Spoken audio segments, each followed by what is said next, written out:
Subscribe our YouTube channel and watch our videos. أعوذ بالله من الشيطان الرجيم. بسم الله الرحمن الرحيم.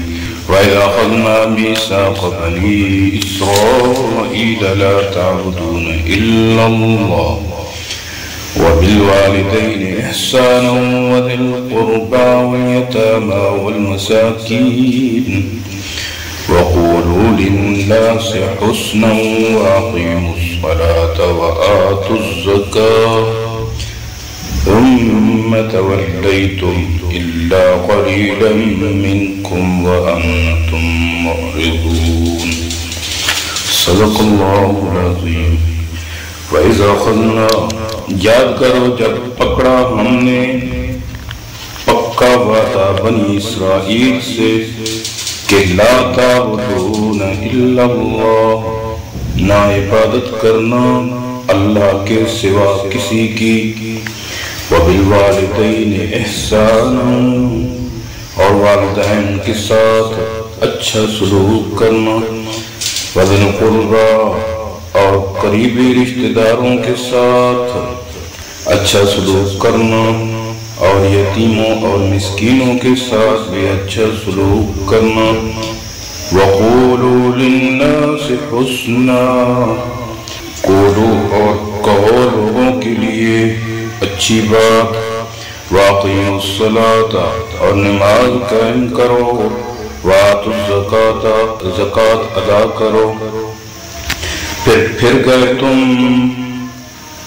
الا قلیلا، مگر تھوڑے تم میں سے، وانتم معرضون، اور تم ہی ہو پھرنے والے، اعراض کرنے والے۔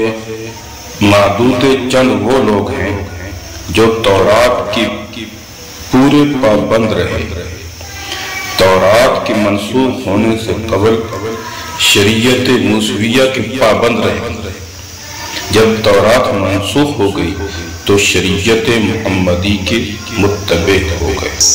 معلوم ہوا کہ یہ احکام اسلام اور سابقہ شریعتوں میں مشترک ہیں، جن میں توحید، والدین اور قریبی رشتہ داروں، یتیموں اور مسکینوں کی خدمت اور ان کے ساتھ حسن سلوک، اور تمام انسانوں کے ساتھ گفتگو میں نرمی اور خوش خلقی کرنا، اور نماز ادا کرنا اور زکوٰۃ ادا کرنا، یہ سب داخل ہے۔ قولوا للناس حسنا سے مراد قولا ذا حسن، یعنی اس کا حاصل یہ ہے کہ جب لوگوں سے خطاب کرے تو بات نرم کرے،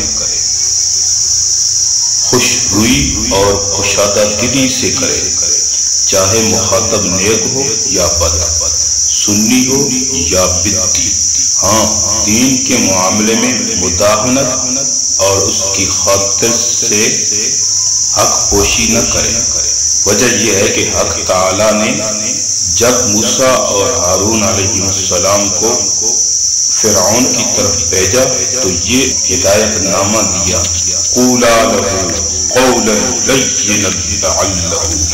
تو آج جو کلام کرنے والا ہے وہ حضرت موسیٰ علیہ السلام سے افضل نہیں، اور مخاطب کتنا ہی برا ہو، فرعون سے زیادہ برا اور خبیث نہیں ہو سکتا۔ طلحہ بن عمر رحمۃ اللہ علیہ کہتے ہیں کہ میں نے امام تفسیر و حدیث عطا رحمۃ اللہ علیہ سے کہا کہ آپ کے پاس فاسد عقیدے والے لوگ بھی جمع رہتے ہیں، مگر میرے مزاج میں تیزی ہے، میرے پاس ایسے لوگ آتے ہیں تو میں ان کو سخت باتیں کہہ دیتا ہوں۔ حضرت عطا رحمۃ اللہ علیہ نے فرمایا کہ ایسا نہ کیا کرو، کیونکہ حق تعالیٰ کا حکم ہے کہ قولوا للناس حسنا، اس میں تو یہودی اور نصرانی بھی داخل ہے۔ مسلمان خواہ کیسا ہی ہو وہ کیوں نہ داخل ہوتا۔ وَإِذَا أَخَذْنَا مِيثَاقَ بَنِي إِسْرَائِيلَ، یہاں سے نوع ثانی کا آغاز ہوتا ہے۔ اس میں نزول قرآن کے وقت موجود بنی اسرائیل کی خباستیں اور شرارتیں بیان کی گئی ہیں۔ یعنی ضد اور عناد اور عدوان عصیان کوئی تمہارے اسلاف ہی میں منحصر نہیں تھا، تم بھی انہی کے نقش قدم پر رہے، یعنی کہ جو احکام تورات میں تم تمام بنی اسرائیل کو دیے گئے تھے اور جو عہود تم سے لیے گئے تھے، تمہارے اسلاف نے ان احکامات کو ٹھکرایا اور ان عہود کو توڑا۔ اب تم بھی اللہ کے ان احکامات سے سرتابی کر رہے ہو اور ان کے عہود اور مواثیق کو پاش کر رہے ہو۔ یہ موجودہ بنی اسرائیل کی پہلی خباثت ہے۔ بنی اسرائیل سے حضرت موسیٰ علیہ السلام کی وساطت سے تورات میں ان احکامات کی پابندی کا عہد لیا گیا تھا۔ سب سے پہلا عہد جو ان سے لیا گیا تھا وہ یہ تھا کہ وہ صرف ایک اللہ کی عبادت کریں، اسی کو کارساز، مالک اور مختار سمجھیں اور اسی حاجات میں پکاریں اور اس کے ساتھ کسی کو شریک نہ بنائیں۔ توحید جو کہ اللہ کا حق ہے اور تمام اعمال کی روح اور جان ہے، اس لیے سب سے پہلے اس کا ذکر کیا۔ لا تعبدون بظاہر خبر ہے لیکن معنی کے لحاظ سے امر ہے، اور یہ تعبیر اس لیے اختیار کی کہ امر بصورت خبر زیادہ مؤکد ہوتا ہے۔ وبالوالدین احسانا، حقوق اللہ کے بعد حقوق العباد کا درجہ ہے اور ان میں پھر والدین کے حقوق سب پر مقدم ہے۔ اس لیے اللہ کے حق کے بعد ماں باپ سے حسن سلوک کا حکم دیا گیا ہے۔ قرآن کریم میں کئی جگہ توحید کے ساتھ ساتھ والدین کے حقوق ادا کرنے کا حکم دیا گیا ہے۔ وبالوالدین اور لا تعبدون پر معطوف ہے اور اس کا متعلق تحسنون محذوف ہے، اور احسان اس فعل مقدر کا مفعول مطلق ہے۔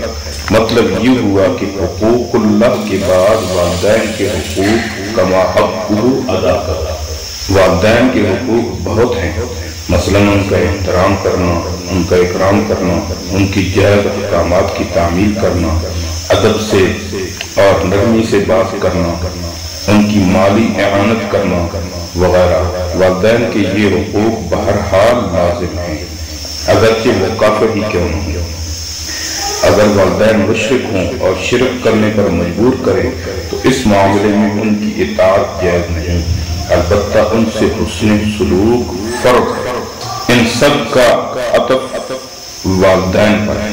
والدین کے بعد رشتہ داروں، یتیموں اور غریبوں سے حسن سلوک کا حکم دیا گیا۔ یہاں حسن سلوک سے مراد ان کی مالی اعانت ہے، اور وقولوا للناس حسنا، اور بنی اسرائیل سے اس امر کا عہد دیا گیا تھا کہ وہ تمام لوگوں سے حسن اخلاق سے پیش آئیں۔ قول محذوف ہے، یعنی کہ قولوا للناس قولا حسنا، اور حسن کو بطور مبالغہ قولا پر محمول کیا گیا ہے، یعنی کہ لوگوں سے ایسی گفتگو کرو جو سراپائے حسن اخلاق ہو۔ وَأَقِيمُوا الصَّلَاةَ وَآتُوا الزَّكَاةَ، بنی اسرائیل سے نماز قائم کرنے کا اور زکوٰۃ دینے کا عہد بھی لیا گیا تھا۔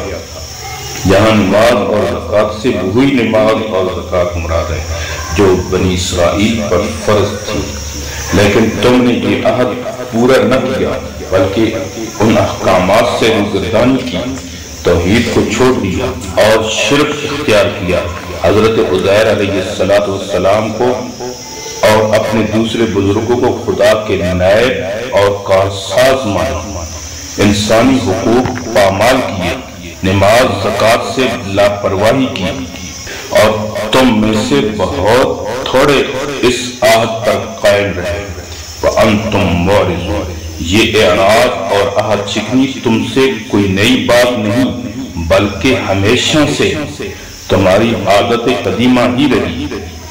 تمہارے آباء و اجداد کا بھی یہی شیوہ تھا، اب تمہارا دستور بھی یہی ہے۔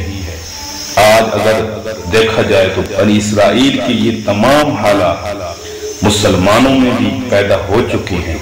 جس طرح وہ اللہ کے نبیوں اور ولیوں کو خدا کا شریک بناتے اور پکارتے تھے اور اللہ کی حدود توڑتے تھے، بالکل اسی طرح آج اہل اسلام بھی اللہ کے نبیوں کو اور اللہ کے ولیوں کو اللہ کا شریک بناتے ہیں اور ان کو غائبانہ طور پر پکارتے ہیں۔ اللہ رب العزت ہمیں شرک سے محفوظ رکھے و معاذ۔ امید ہے دوستو ویڈیو پسند آئی ہوگی، ویڈیو کو لائک کیجئے، ویڈیو پر کمنٹ کیجئے، شیئر کیجئے اس کو، اور اگر چینل پر نئے ہیں تو سبسکرائب کر لیجئے تاکہ اسی طرح کی ویڈیوز آپ تک پہنچتی رہیں۔ شکریہ، جزاکم اللہ، السلام علیکم ورحمۃ اللہ۔